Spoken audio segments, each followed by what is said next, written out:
வீரப்பனை எப்படி இப்ப புடிங்கி போய் நேருக்கு நின்று சுட்டு விட்டாரா விஜயகுமார்? தொலைச்சிருப்பான். சின்னத்தாளுக்கு காசை கொடுத்து மோர்ல வேஸ்த வச்சு கொண்டு விட்டான்டா. ஆங்கில படம் தோத்து போகும்டா. என் தம்பி பாலமல்லி சொன்னான் பாரு, மோர்ல மோர் வருது, மோரை குடிக்கிறாங்க பிள்ளைங்க, குடிச்சிட்டு அந்த ஓடையில போய் கையை கழிட்டு வரும்னு போறாங்க. நம்ம ஆளுக்கு முன்னாடி மோர் இருக்கு, கொஞ்சம் மயக்கமா வருது, இந்த மோர்ல ஏதோ தப்பு இருக்குன்னு நினைச்சு நம்ம பிள்ளைய மோரை கழுவிட்டு குடிக்க வேண்டாம்னு சொல்றதுக்கு திரும்புறாண்டா, குடிச்சுக்கிட்டு இருக்காப்லடா. படம் கூட தோத்து போயிரும்டா. இறந்து போயிட்டாரா, இறந்து போயிட்டாரு விஷத்தை குடிச்சு.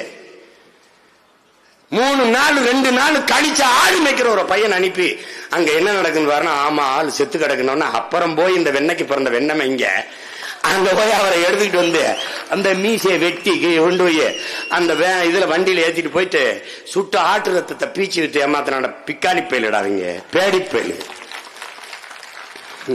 விஜயகுமார் மொட்டை அடிச்சாப்படா அன்னைக்கு. நான் ஒரே ஒரு மகன் தான்டா கேட்டேன். நாங்கெல்லாம் எங்க அப்பன் செத்ததுக்கு தான் மொட்டை அடிப்போம், நீ மொட்டை அடிக்கிறிய?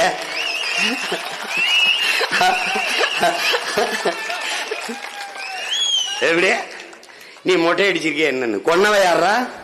கொன்னவை யாரா? இன்னைக்கு சொல்லுமாடா அதிமுக எங்க ஆட்சியில தான் வீரப்பனை கொன்ன சொல்றா பாப்போம், ஒருத்தன் சொல்லிடுறா பாப்போம். ஏன்னா அன்னைக்கு சீமா இல்ல, அவனுக்கு ஒரு புள்ள இப்படி வருவான்னு நீ நினைக்கல, எவனுமே நினைக்கலையே. தமிழ்னு ஒருத்தன் பேசிட்டு வருவான்னு எவன நினைச்சானடா?